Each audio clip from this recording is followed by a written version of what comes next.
Hello, today I'm going to share my knowledge about the yin and the yang stepping vessels, two extraordinary vessels of Chinese medicine, and how they can really help you regulate your daily cycles of rest and activity, of sleep and movement, of calm and creation, yin and yang in your daily life, in connection with your daily cycles.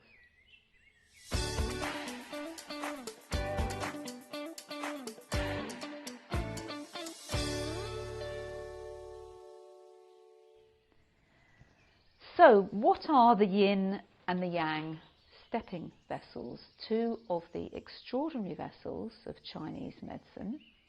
Their pathway, as you can see from this diagram, is starting in our feet.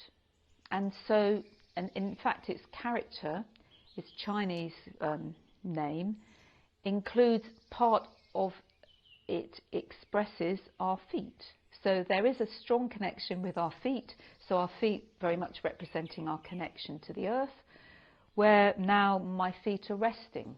So I'm more in the yin stepping vessel energy, but if I'm running, I'm a lot more in the yang stepping vessel energy. So it's very much about this movement between rest, yin, inner, and movement, activity, outer. So when we're stepping, when we're moving, when we're resting.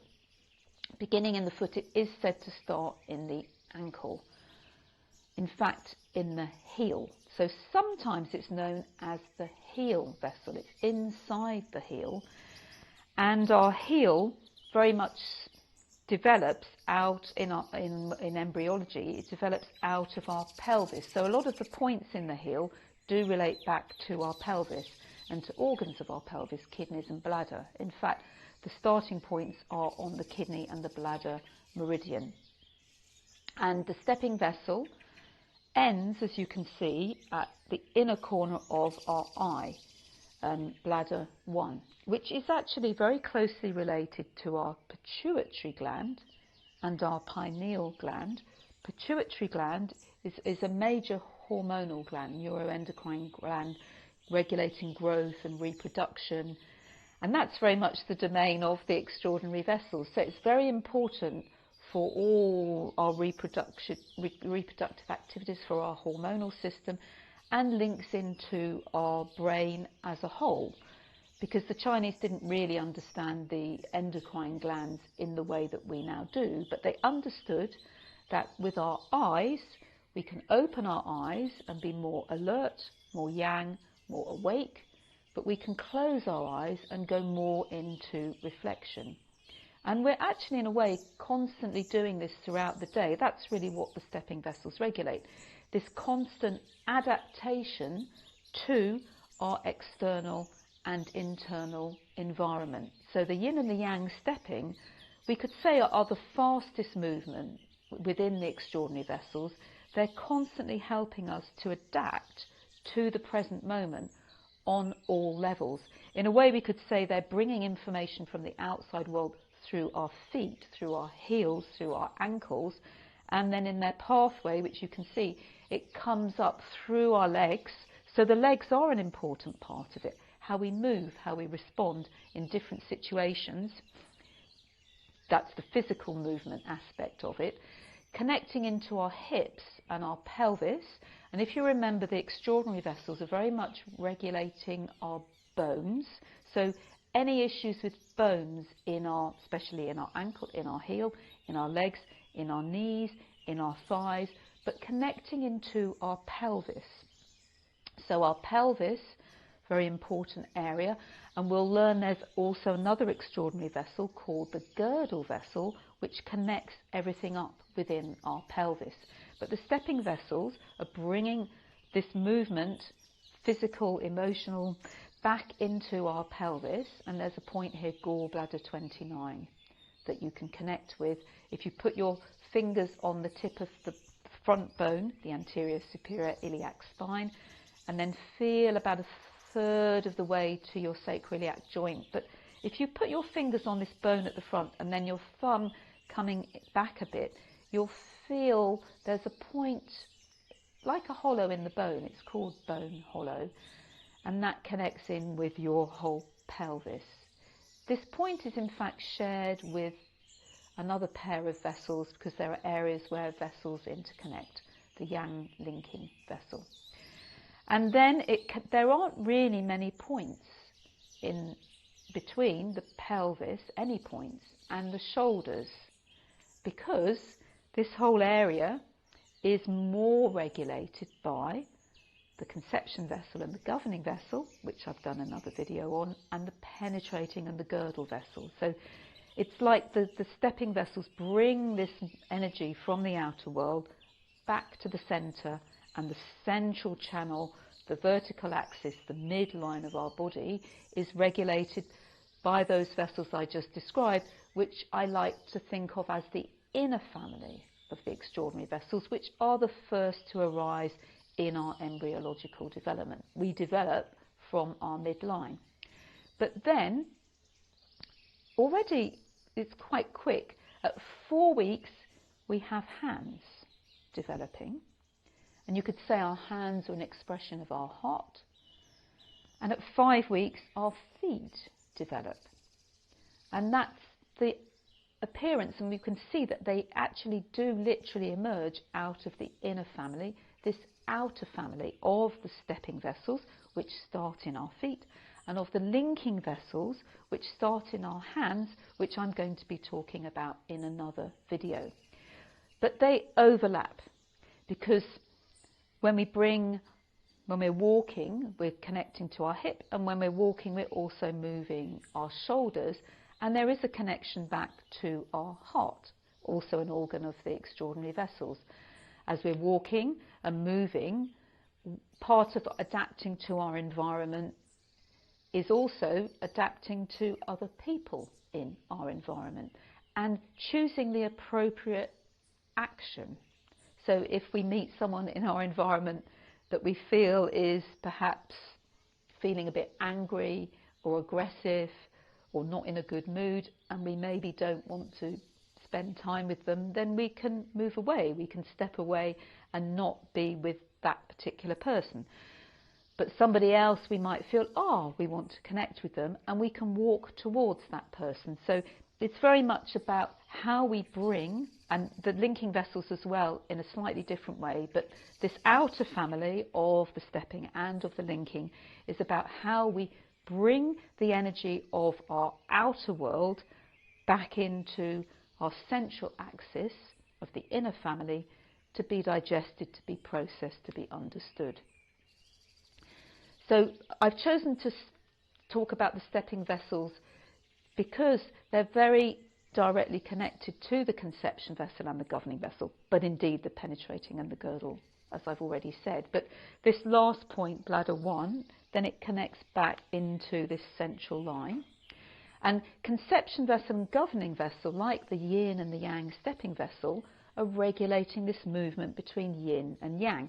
Conception vessel is very much the inner, the front line of the body, our digestive system, our parasympathetic nervous system, and the governing vessel is very much more our spine, our sympathetic response, our holding us upright. The spine needs to be strong, and when we're first born, we don't move our hands and our feet so much, and we certainly don't stand up. It takes a whole year before we stand, because in the womb we're not really using our arms and legs very much, and our feet in fact are very close to our pelvis, and we spend the first year doing movements to gradually strengthen the bones and the muscles and the ligaments and all the tissue in our legs and in our arms, but especially today we're talking about the stepping vessel in our legs, so that we can stand and walk.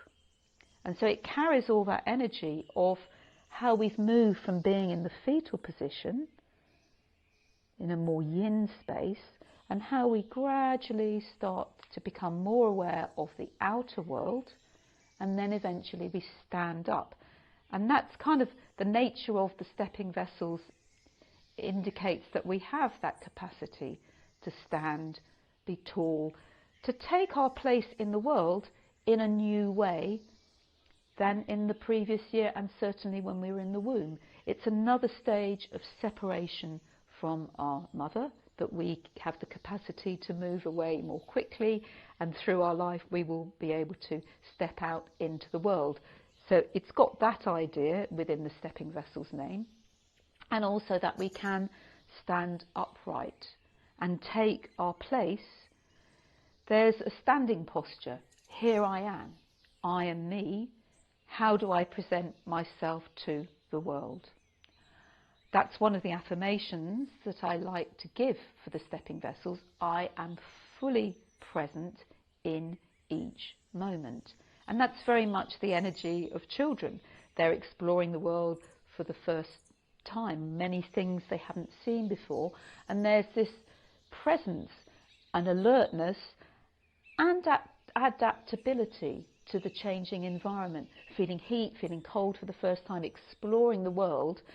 And the ancient Chinese said, if we can retain that adaptability, flexibility, feeling each thing new, fresh for the first time, being like a child, exploring the world for the first time, that's also a core part of the energy of this pair of vessels, the stepping vessels, that aliveness, that alertness, a brightness in the eyes. That's the bladder 1 point.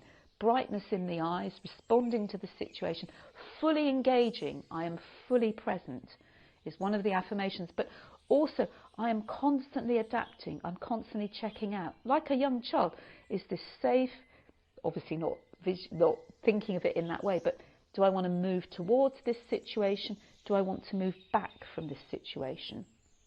So it's a constant adaptation, both in terms of our feelings, our emotions, sensing if this is somewhere we want to go or not, but also in terms of our posture as we move towards something. We're alternating between our left and right legs. So that's something different with the stepping vessels emerging out of this midline, which is central, now connecting into a left side of our body and a right side of our body, perhaps a more active, a more passive.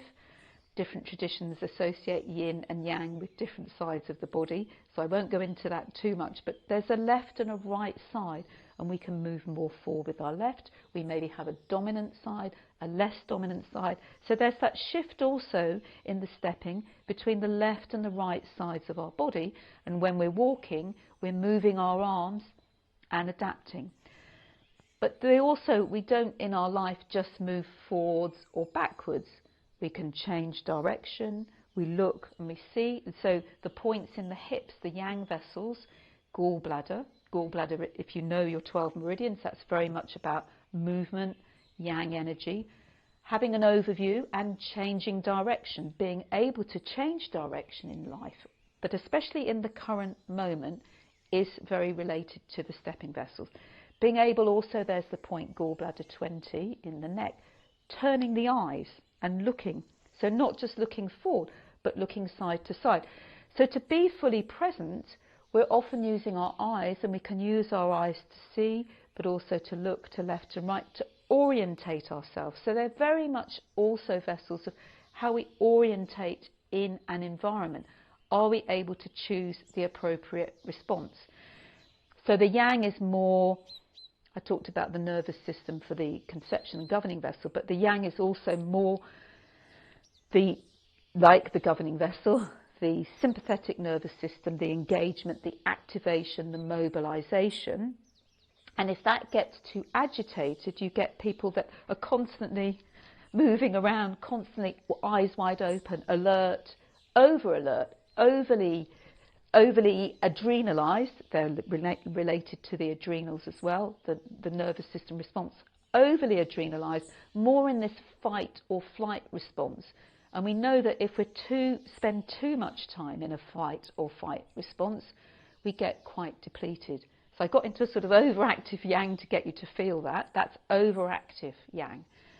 And then an underactive yang would be when we have no energy to move. We get a bit stuck. We don't know how to respond to situations. We get a bit lost. And there can also be the freeze. So again, that's when you've got the yin to dominant, that you maybe are too wrapped up in your own inner world, that's more about the yin, that you don't know what's going on around you. And so you might inadvertently go into a situation that's maybe not appropriate, that's maybe unsafe. You kind of walk around in the world half aware of what's going on outside, but more aware of what's going on inside. So that's when the yin, there's too much yin and not enough yang, because it's very much this adaptation. If there's more yang, then there's less yin. If there's more yin, then there's less yang. It's how we're constantly making these adaptations. And when they're in balance, you have the right amount of yin and yang for each situation, then they're flowing well. So I've talked a lot about our activity and the stepping, but there's also the time that we're most yin, of course, is when we're asleep and we close our eyes, we're resting at night time, we're lying down. Our body needs this time to rejuvenate, regenerate our internal organs. And this is where actually the word motility, that sometimes people call this the vessel of motility. I haven't been using that word so much because it's quite an old-fashioned word, or more of a scientific word. We talk about the motility of sperm, for example, or the motility of our digestive tract. But this is where stepping maybe has its limitations. We're lying down, we're not stepping, we're actually going into rest. That's more the yin stepping vessel, or the Chinese word is the Qiao. And so we're going into more of the rest and digest. The parasympathetic nervous system, resting, renewing, but there's never no movement in our body. We've always got some movement in our digestive system, in our heart, in our blood flowing, and a calmer movement. And we know that it's really important to have that time of more rest, but there's never nothing going on. There is always movement or motion. And so that's why I'm wondering if maybe motility or movement is perhaps a better word. Who knows? You can let me know about that. And so, before I finish, there's a lot to think about that, the yin and the yang, this movement between them. When I work with the vessels, I usually actually work the yin and the yang at the same time, because you can't really work one without it having an immediate effect on the other.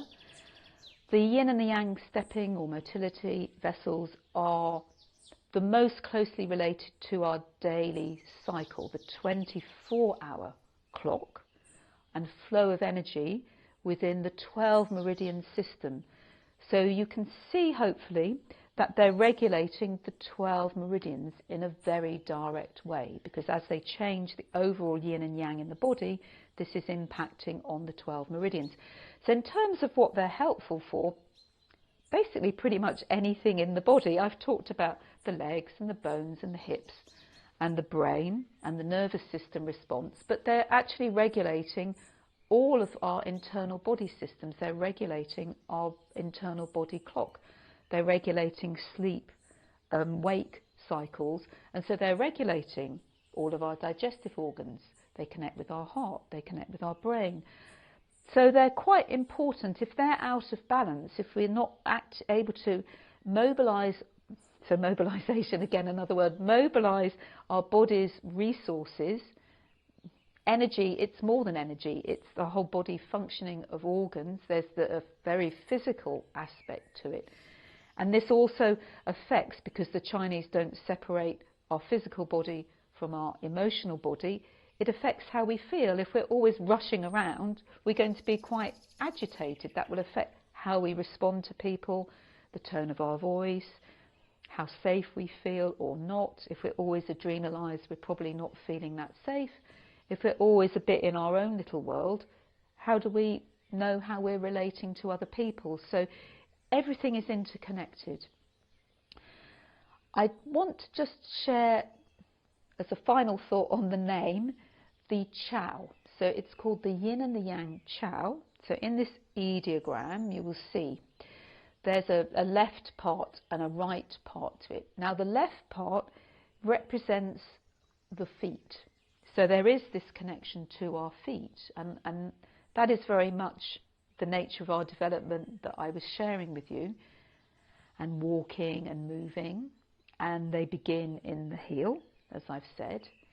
But on the right side, there's something that gives an indication of a movement rising from our feet up to our upper body. So it does totally represent this idea of movement rising within the body. It can be a slower movement, it can be a faster movement, depending on whether it's more of a yin, gentle movement, or a yang, more fiery movement.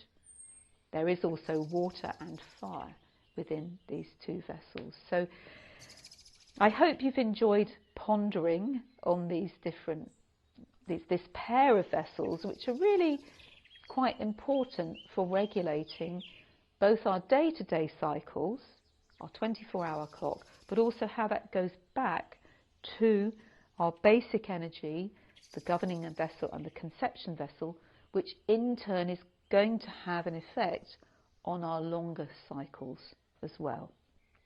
And I would like to think that our stepping vessels are nice and active even as we age. So if you think about Chinese people in China doing Qigong, that's part of the importance of that, is constantly adjusting, balancing, adapting. If our body can be flexible, then so can our mind. And then we can use this energy to help us as we go through the different stages of our lives, so that even at the end of our lives, we can have the right response for each moment and the right balance between rest and activity. And so I will finish with the affirmation of, or one of the affirmations, I am fully present in each moment. So even when we're sleeping, we're present, our body is doing what it needs to do. But also, I am in a constant state of adaptation or motility, either physically, emotionally, with movement, or in rest. And I can act appropriately in every situation.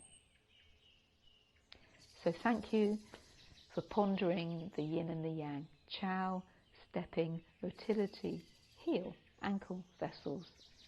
And if you have any comments or questions, please do let me know in the comments box below.